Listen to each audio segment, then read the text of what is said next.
First, I have a PSA and an exciting one. Author Marketing Superpowers is right about to launch. It's 50 essential concepts to supercharge your income and readership with beautiful illustrations. Now, the illustrations are going to be available on the physical cards that are coming out on Kickstarter. You can back the Kickstarter, the link in the description. It's going live in the next few days. But I'm giving the ebook and audiobook away completely for free to all of you. If you follow the Beyond the Book podcast, either on YouTube or wherever you listen to podcasts, the audio and video will be uploaded there. Likewise, I'll also be sharing the ebook with everyone on my Author Sidekick newsletter, which you can join for free in the link in the description. Super excited for it. And depending on when you're listening to this podcast, if it's sometime in the future, Marketing Superpowers book might already be live. It really distills everything I've learned marketing my own 12 science fiction novels, helping thousands of authors, reaching readers, building community of superfans, and working for Mr. Beast over the last 6 or 7 months and learning how the largest creator in the world grows. So I've got a lot of insights to share with you, and they're distilled in some really cool, very easy to understand superpowers that you can pull out at any time and reference back, and hopefully will just allow you to grow faster, and that will make you happier and live a better life as a storyteller. Now, we have something fun to talk about today. Something that I've been very curious about, which is how do you make a living at book signings? How can you actually make really good money doing book signing? Now, I've talked to multiple author friends who've told me they made like $1,000 in a weekend at places like farmers markets, places that I wouldn't even suspect authors were even at, never mind making really good money.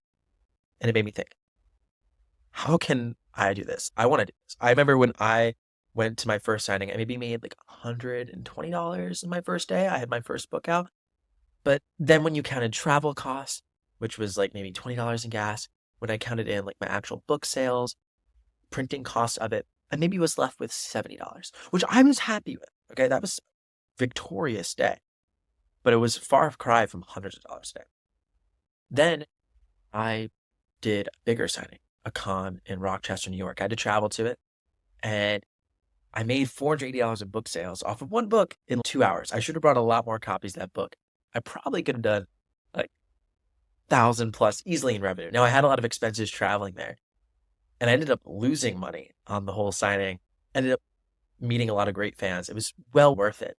But I wish I had known then the economics behind book signings, how to be able to find the right events, be able to price your books correctly, and bring the right amount of books that you can actually make money. I did not do that in the past. And although signings weren't a disaster for me, they certainly weren't the victory that they could have been.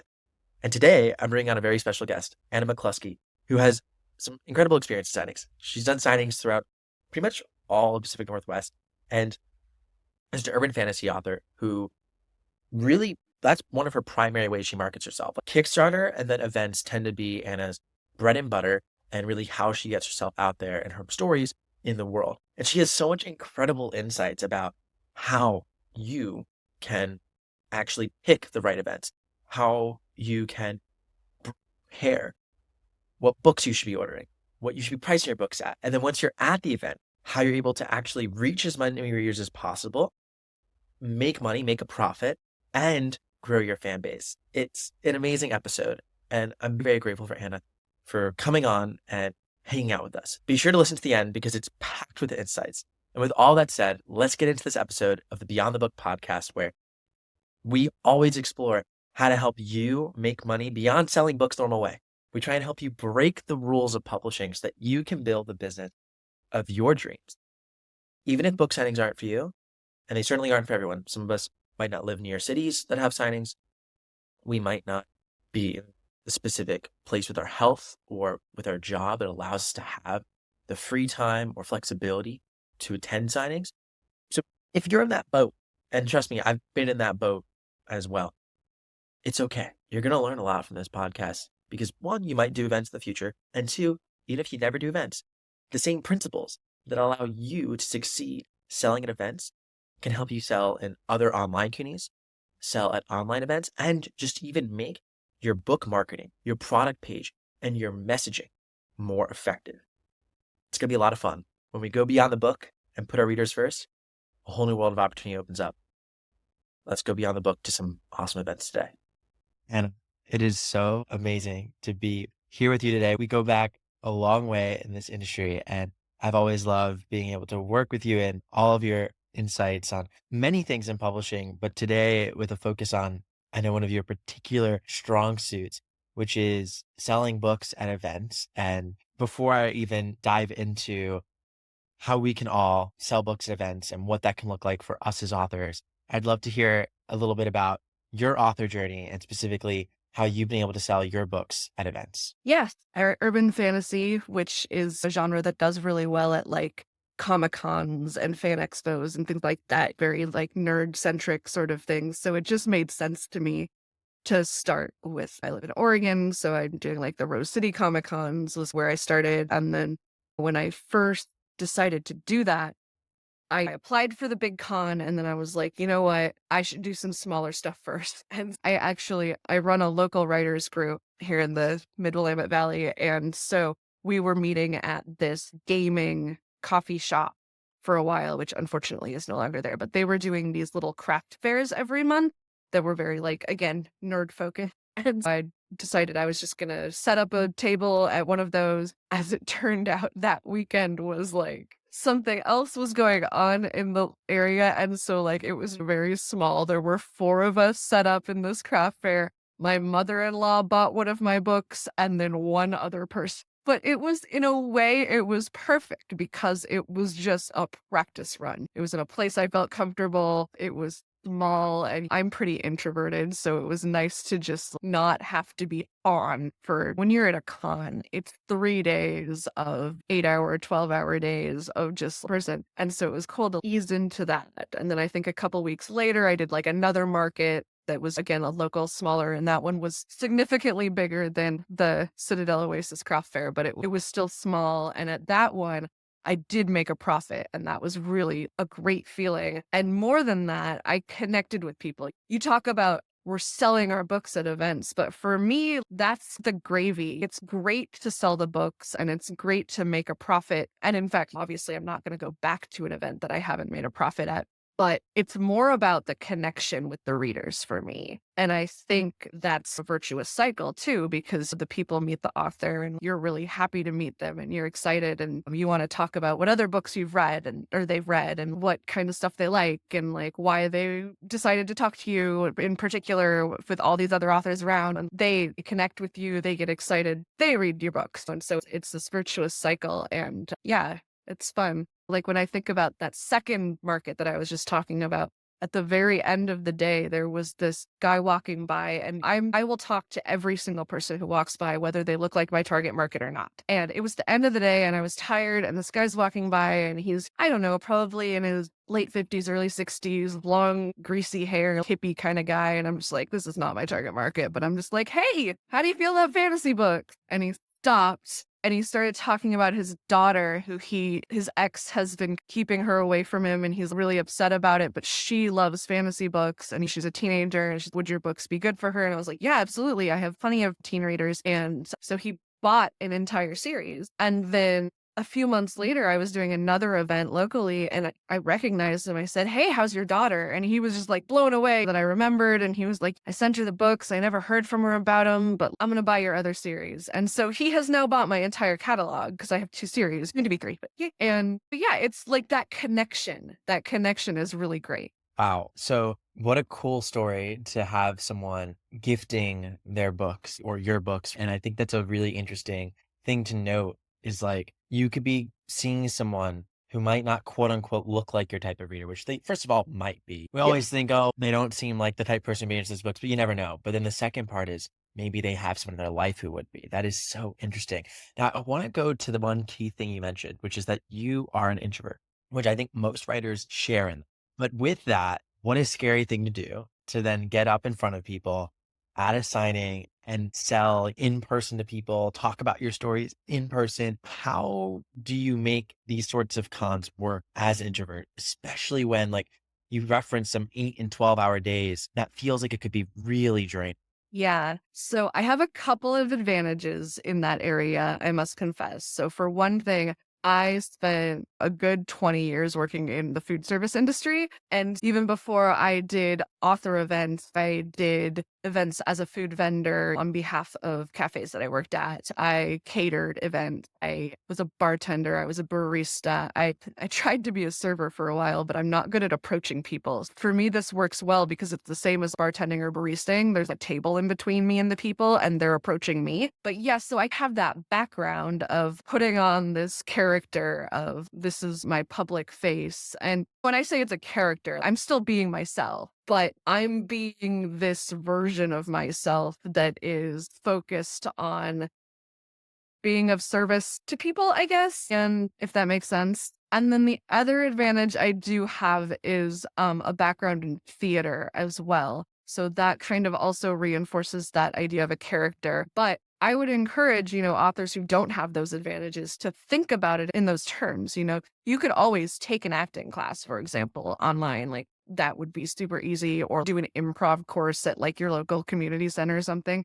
I think that would be really helpful for anybody who wants to do events. And then as far as the fact that I worked in food service, even if you haven't done that, you've interacted with food service workers. Think about last time you went to your favorite coffee shop, how the baristas behaved toward you, toward other customers, bartenders, servers, whoever, even retail workers, although it's a different kind of vibe, I think. But that kind of, they seem to be really happy to see you, whether they are or not. And they very focused on, you are the person I'm talking to right now. We're going to have a pleasant conversation. And I think that can really be applied to author events. Each person who approaches your table or even who just walks by your table, that's the person you're interacting with right now. And you're going to have a pleasant interaction, damn it. And I think that energy can really make or break an event. Yeah, no, the energy is key. And I can see it, especially if someone's walking up to you. This sort of, okay, we're here. I'm going to give this person my full attention. But you also have said a few times, like, if someone's just walking by, you also talk to them. If someone's just walking by, not necessarily looking at your booth or just glancing at it, but not walking over to it, how do you approach that conversation with them? Yeah, so I just say, "Hey, how do you feel about fantasy books?" That's my hook. And that can work for any books. How do you feel about romance books? Or if you're at a romance convention, how do you feel about second chance books? Like whatever your trope is, whatever your subgenre is. I use fantasy because even though my subgenre is urban fantasy, a lot of people who read fantasy read across the board. And it's a shorter sentence. Like the less you can say to draw someone in, especially as they're walking past. And I'm not doing this for people who are like clearly on their way to somewhere. Like at a big con, you've got people who are just Sure. like, I got to get to this panel or whatever. But people who are browsing, even if they're not pausing, you can just wave them over. And sometimes they'll just go, and that's fine. You move on to the next one. But like I've legit sold books to people who, when I say, how do you feel about fantasy? Go, I don't really like it. Like I've sold books to people who said that, I'll start talking about like my one series that's more of like almost a paranormal rom-com kind of situation. I'll be like, what about this? Do you like this? Or I've had people come over and again be like, oh, I don't like it. But you know what? Like my sister-in-law is a really big fan. Do you have a bookmark or whatever? And you never know if that's going to pan out. And if nothing else, that person has had a good interaction with you. And so when they talk to their sister-in-law, they're going to be like, I don't know anything about these books, but she seems cool. And this is obviously pure speculation. I don't have anybody who's come up to my booth and been like, my sister-in-law said you were cool. But I think although I did have somebody, this was like one of my favorite moments at any event. So I was at Pride Fest a couple years ago, I'm selling my books, and the booth next to me was like, I don't know, soaps or something like that. It was just all local queer-owned businesses. And this person was standing at the next booth over, just browsing, and they glanced over and they did a double take. And I was like, all right, book lover, yay.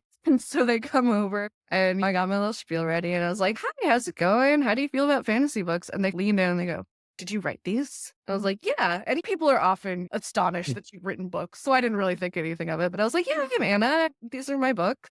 And they go, I love your books. And I was like, and then they started talking about how their brother had bought my books at another local event or bought one of them and they read it and then bought the rest online or whatever. And I was like, I've got some merch. Do you want some merch? And Yeah.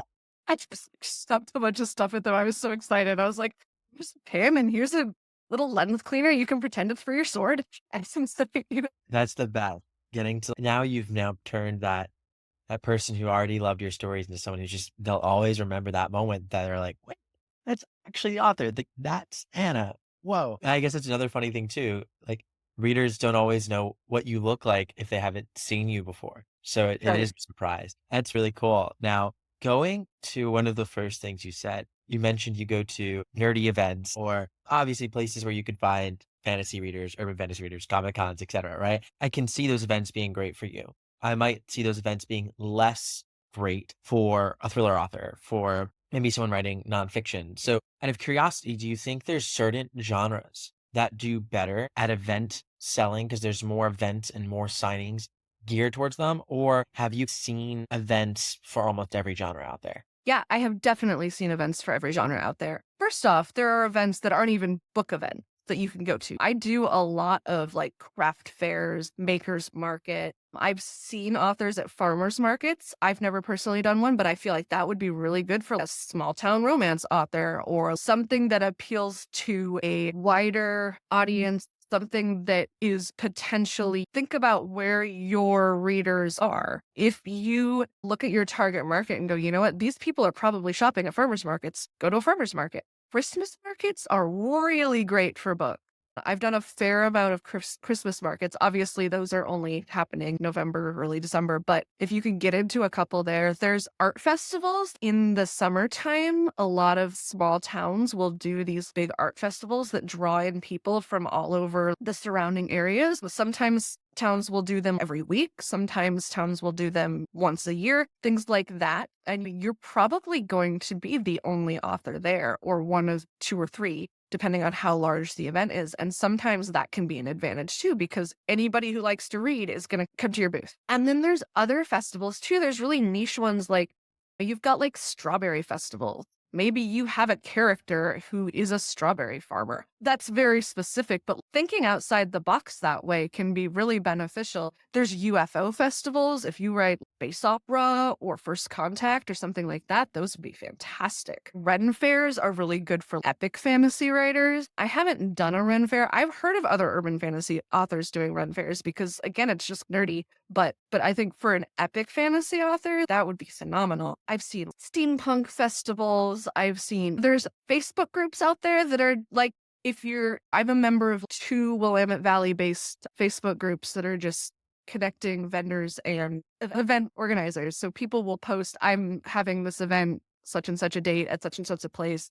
Here's the application. Or you can post, I'm an author of such and such genre. I'm looking for places to go. And organizers will comment and go, yeah, you know what? You'd be a great fit for my market next month or whatever. I do these markets sometimes called the Market for the Strange. That's like just oddities. So that's a very niche kind of thing that really doesn't apply to most authors, but does to me. So whatever you're writing, there's going to be something that is geared toward you, whether they know it or not, whether you know it or not, you're going to be a perfect fit.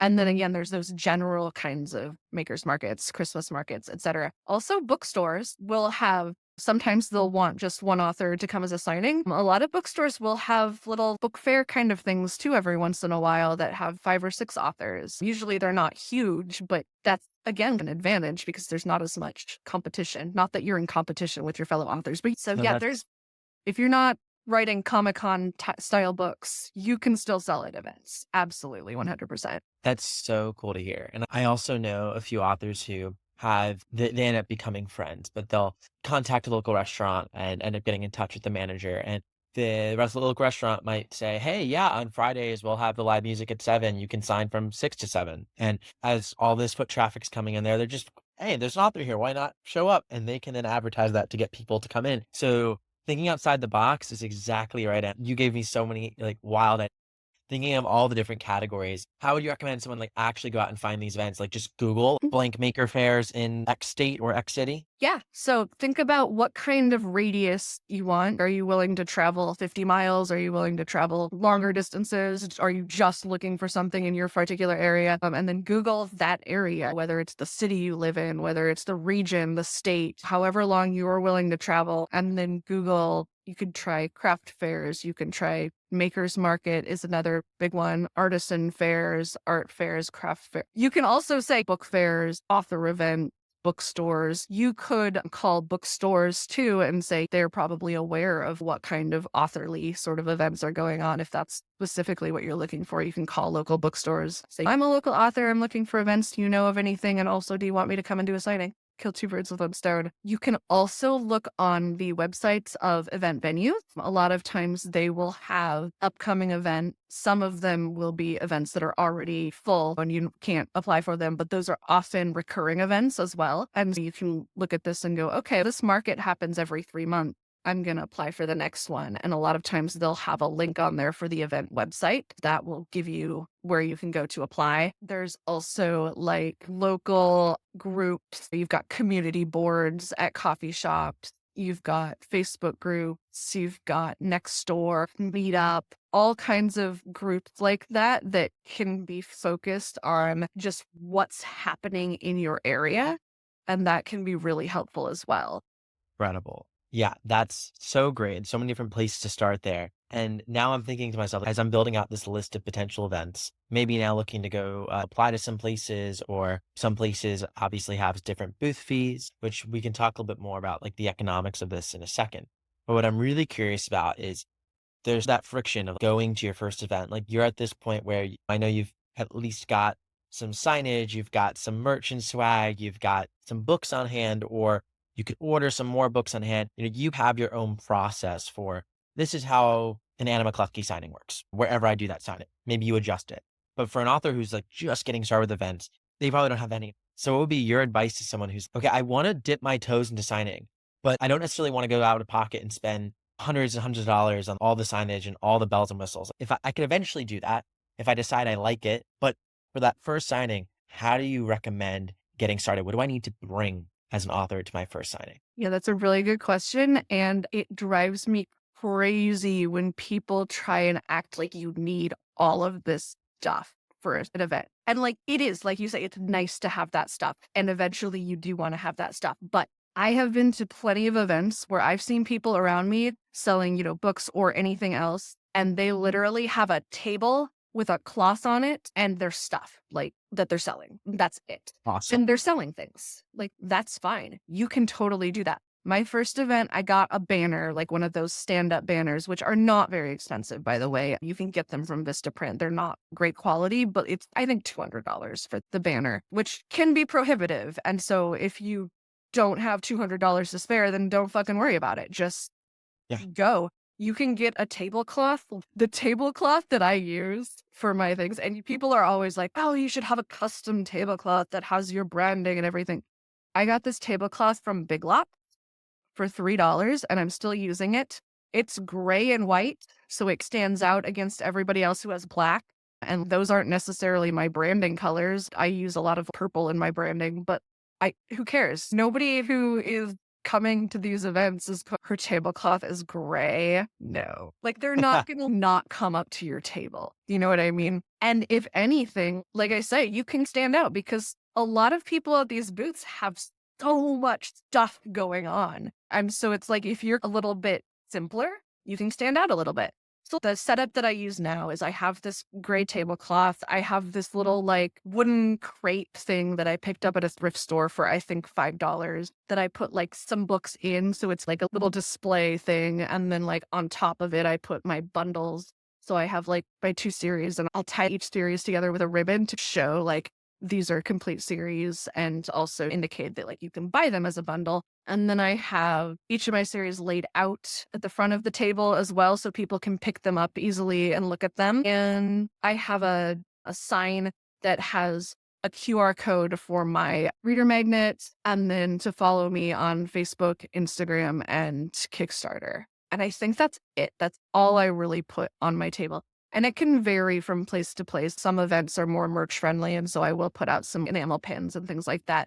But for the most part, I hold those back in case somebody asks for them, but I don't necessarily put them out. Oh, and then I do have a little rack of little cards that I use to sell ebooks. I just have a code on the back that people can download the ebook once they bought the card. But yeah, that's it. And then behind me, I have my big banner thing. But Love it. yeah, what you do need, I will say, is some kind of point of sale situation that you absolutely need for your first event. Although, actually, no, I have a friend who did their first event with just Venmo. And to be fair, they were sharing a table with me and I had my point of sale. So anytime somebody was like, I don't have that, they were like, you know what, go talk to Anna, she'll help you out. And so I would bring it up. But you don't have to. Like, you can have, I've seen people with just like a QR code for Venmo and one for PayPal or whatever. Like, you can totally do that. But it is better probably to have the point of sale. So I use Square. It's free to get started. You can just download the app, sign up for an account, and they take money out once you've sold things. It's like a percentage. It's pretty standard. They'll send you a free swipey thing. If you want the tap and insert one, you have to pay for it, but I think it's like $10. But you can also, like, if you have it on your phone, people can tap on your phone. It's really easy. It's 2025. Like, the technology is there. It's easy to do.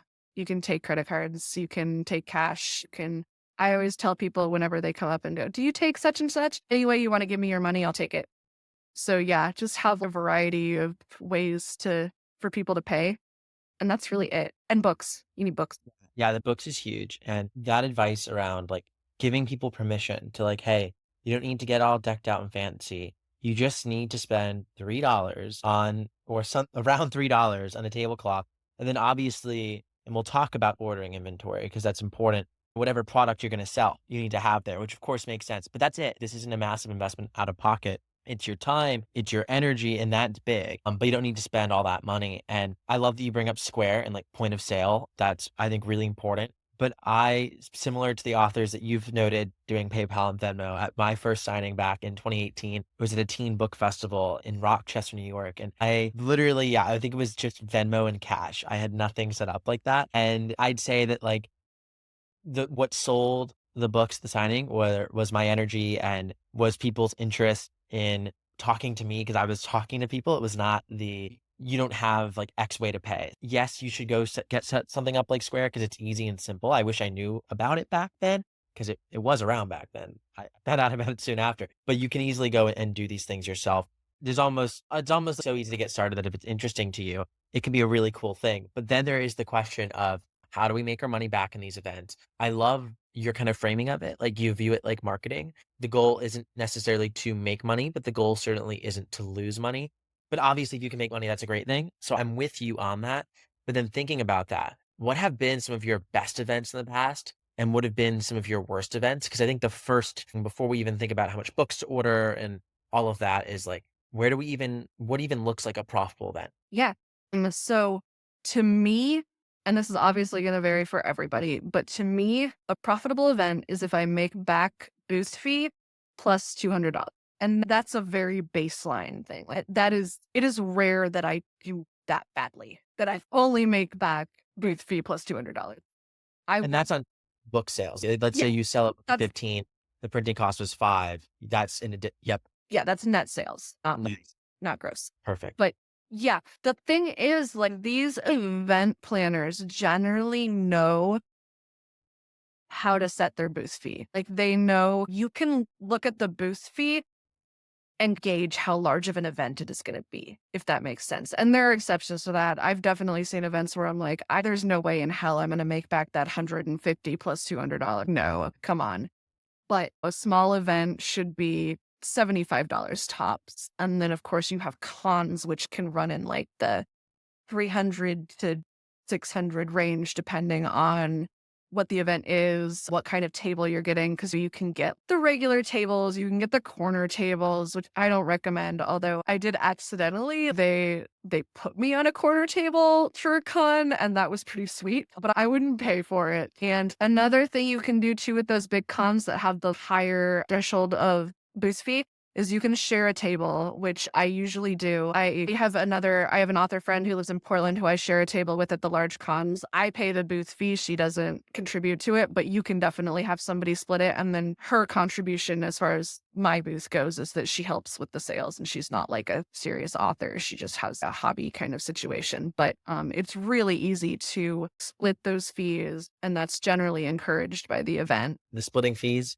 brilliant. Yeah, it's like I wouldn't do it for a small market, but for a big con, like honestly, it's worth it to me just to have somebody else at my table because like I can get up and I do a lot of panels at these events too. So I can go do my panel and I don't have to worry about, oh no, somebody's going to come by. I'm going to miss these sales because Jamie's there and she's selling my books as well as hers, and vice versa. She can get up and use the restroom or get some food and I'm selling her books too. When you pick a person to share a booth with, you want to make sure that your books are different enough that it's not weird for you to like sell their books. We both write urban fantasy, but hers are like, they've got some romance in them and mine don't. And so it's, if somebody comes up and they're looking for romance, I'm not going to try and sell them my book. I'm going to be like, hey, talk to Jamie, because I want the reader to have a great experience. So I would recommend same genre, different tropes kind of thing for that. I feel like we're getting off topic though. We were talking about managing costs. All of that's so important though, because it's one of the key ways to manage costs is working with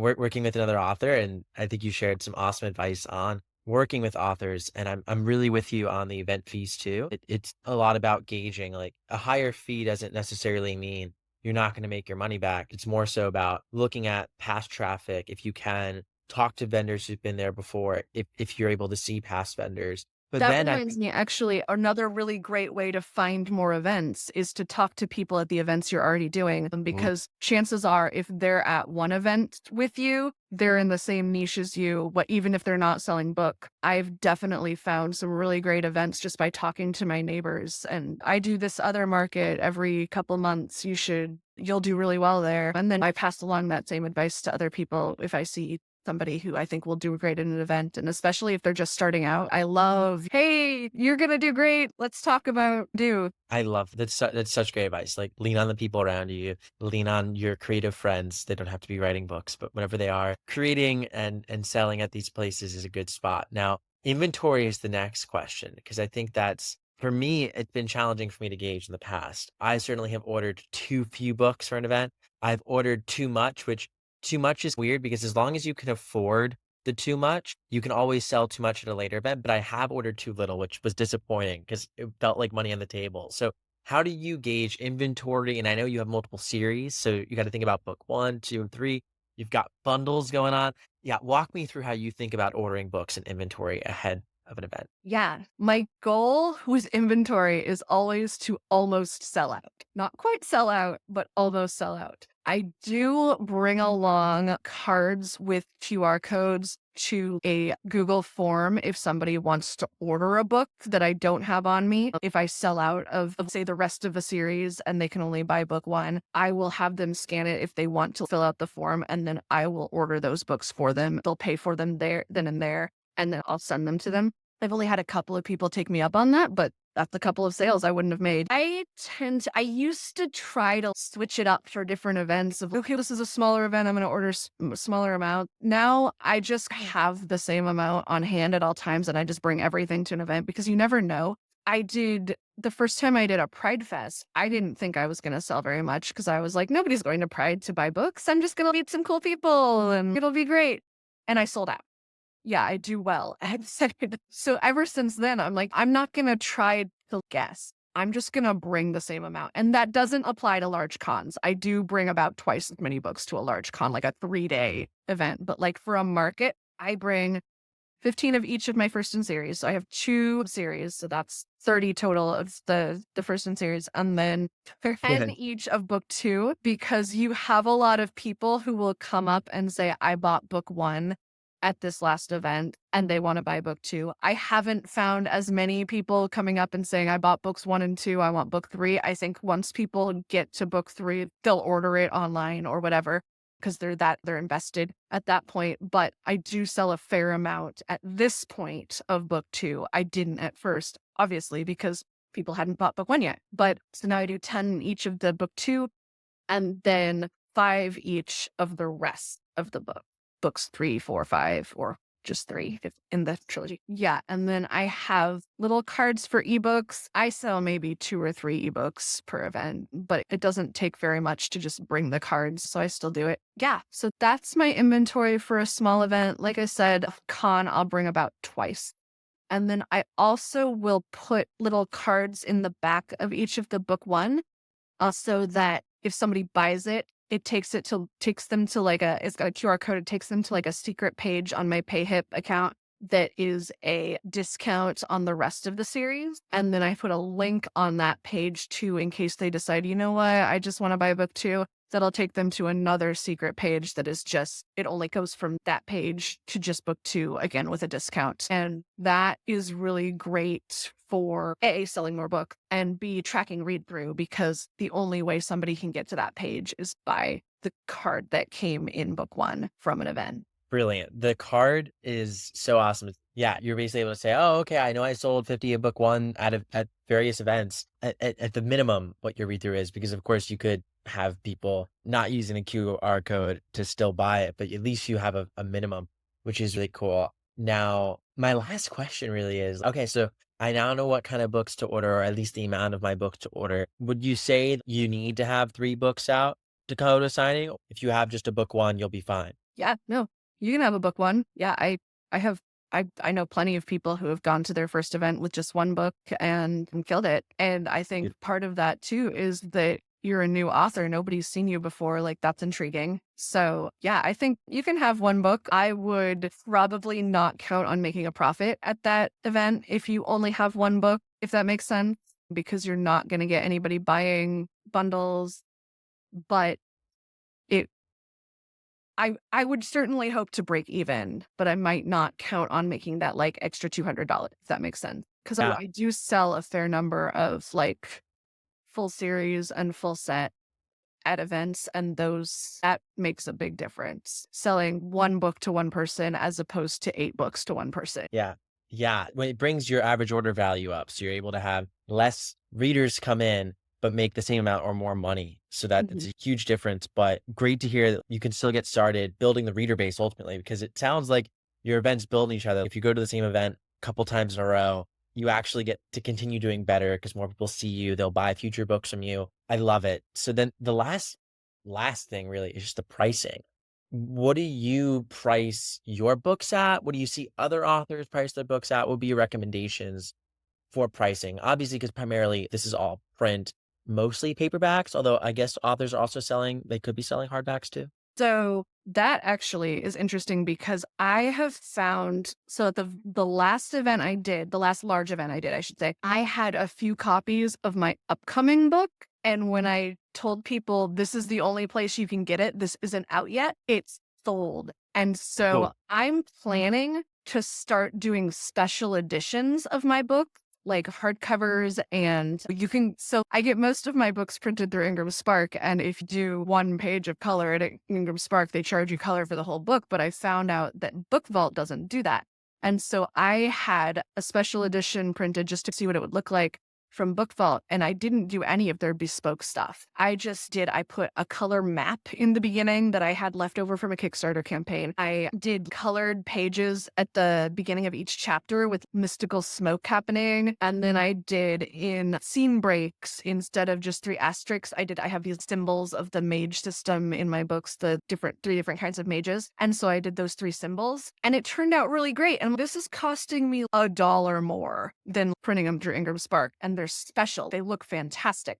And so I'm going to start, I just did it for one of my books just to see, but I'm going to do it for all of mine. And I'm going to bring them to events or to cons and say, this is a con exclusive special edition. And I'm not commissioning a new cover or anything like that, but I think it's going to do really well. And I've seen people doing hardcovers that are like con exclusive. I've seen people doing alternate covers that are con exclusive. And I think that's a really great thing to do for like large events, Genius. because the people at those events are looking for special things.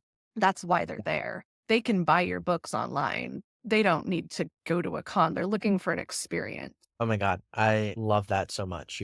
Yeah, that's an amazing strategy. And yeah, what would you price like a hardback versus a paperback at a con? So I've played around with it a little bit. What I started out doing is, so I have my books priced online at $15.99 a piece. And so what I started out doing at cons is selling them for $20 a piece and putting an ebook card in them So it's added value because it really doesn't cost me any. I think those cards cost me like 7 cents to print. Obviously, an ebook doesn't cost me anything to produce. So put the card in there and say, these are $20 here. And they're signed and everything like that too. I got away from that and I started just charging $15 because it was just like an easy number. But I think I'm going to go back to 20 and I haven't decided yet if I'm going to put the ebooks in again or just say, you know what, this is the con price.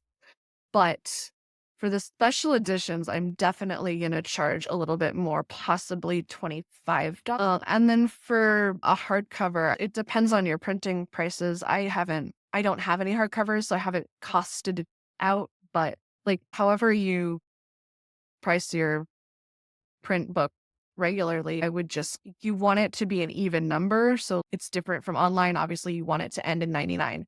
At an event, you don't want to deal with change and stuff. So, Good um, number.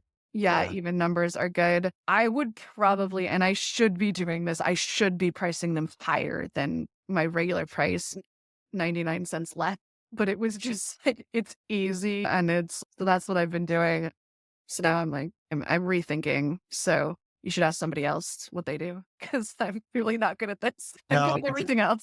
there's an art to it. You're right. You got to do it basically in increments of 5 mostly. Like you're going to do 15, 20, 25, 30. The bundle could be 3 books or 50, 3 books, 45, 40. Like you want to do increments of 5 because people are going to have 5s, 10s, and 20s the most. If it's cash, my hunch is that depending on what your printing cost is for the hardcover versus paperback, you want to make sure you have the same margin, if not more, on the Yeah. hardback. So make sure you're doing that. And the other thing too with pricing is you can always tweak things around, but I think you're exactly right, Anna, in that there's something special about getting the signed copy, about the con experience where you don't have to be afraid to go more expensive. It can be less expensive than your normal retail price because it is a different experience. You have more freedom with the pricing and you could technically adjust it for the next con as well. Like you don't have to say, this is my con pricing forever. Yeah. So I think if anything, seeing your thought process is even more helpful than you just saying, here's the pricing. I love it. And this was an absolute masterclass in going to events, finding events, and being able to grow our readership through events. I am so grateful I got to be able to chat with you and that we all got to learn from you. And I know you're doing some really special and exciting things in the author community. So I'd love if you let everyone know what you're working on now and where we can find you. Yeah. So I just launched this new project about a week ago, or I guess a week and a half or so now, called Rising Quill. Basically, I've observed that in the indie author space, there's so many amazing people who are focused on helping authors build an author business, successful author business, and that's fantastic. And I love that. I love to see that. But there's very little out there that's focused on helping writers craft amazing books. And so I want to help fill that void. So to that end, I've started a community. It's called Rising Quill. I decided to start it on Discord because it felt like authors are either on Facebook or Discord, and I hate Facebook. So I decided Discord is the way to go. So if you can put the link to that in the show notes or whatever, that would be Yeah. really fantastic, Michael. But yeah, so it's open to any author, and it's very focused on empowering each other to improve our writing craft. So I've got channels in there for every genre. I've got channels in there for different sort of styles of writing, past tense, present tense. I even have one that's sort of experimental stuff where if you're writing a future tense or like second person or things like that, you can find other people who are doing that too, like me. I'm weird. And then I'm going to start planning some retreats and workshops online and in person. I'm going to do some small summit. And yeah, I'm really excited. I just launched it. There's 35 people in there right now, and many of them are very enthused. But I would love to see more people who are enthused because the more we have empowering each other, the better it'll be. And yeah, so I'm excited. Incredible. I'm so excited for folks to join. You can find the link to join Rising Quill on Discord in the description below. And I know knowing you, there's going to be many fun things to come that you haven't even dreamed up yet that are going to be really great for the writers in that community. And I'm excited for folks here to have the chance to be part of it. Anna, thank you so much for being here. You'll also find the link to Anna's books and website below. So you can check that out. I know that you regularly run Kickstarters and you have a lot of knowledge about a lot of different areas of this industry. So I'm sure we'll have you back at some point to talk about either events part two or maybe something else related to going beyond the book because you have quite the wealth of knowledge there. But thank you so much for your time today. This was lovely. Yes, thank you. All right, that's it for this episode of the Beyond the Book podcast. If you haven't already checked out Author Marketing Superpowers, please follow the campaign on Kickstarter. If it's live, then I'd love for you to go and support it and actually get some of the physical benefits and some of the extra bonuses because Author Marketing Superpowers is literally like this beautiful deck of cards. Think of it as a course, but in card form. It's awesome. And like I said, the course is completely free because the audiobook and ebook are free everywhere. Those are coming out shortly if they're not out already, depending on when you're listening to this. I'm so grateful for all y'all's support. It's really like my first, I want to say, big launch since coming back to the industry after being with Mr. Beast for a while. And I'm really excited for you all to see it. I'd love to hear your feedback. And there's going to be more fun stuff to come. I have, I think, about one interesting launch planned each month through June. And then I'm taking a little rest from building things out and focused on refining what's here. So there's a lot of exciting things coming in the next couple months. And I think will be really helpful and potentially even game-changing for some of you. So enjoy this little gift from me. Like I said, it's free. No pressure to go support the campaign. No pressure to hold the physical cards. But I think you'll want to because the art's pretty beautiful. So you should go to the campaign page and at least check it out because you'll enjoy looking at the art. And if you want to hold it, you want to actually have the cards as your desk side sidekick, then I'd be endlessly grateful. And speaking of author marketing superpowers, there's one superpower in specific called double dips that I want to share with you. A double dip is when you do something that has more than one benefit. An example of it could be writing your book and then live streaming the process of writing your book so readers can enjoy it with you. But I want to give you a double dip right now, a really fun one. So Author Nation is the biggest indie author conference in the world. And it's taking place this November in Las Vegas. I have been going to Vegas for author cons for now, feels like my whole life, but more than 5 years. And I'm actually helping volunteer to work with Reader Nation, which is the reader signing tied to Author Nation. And here's the double dip.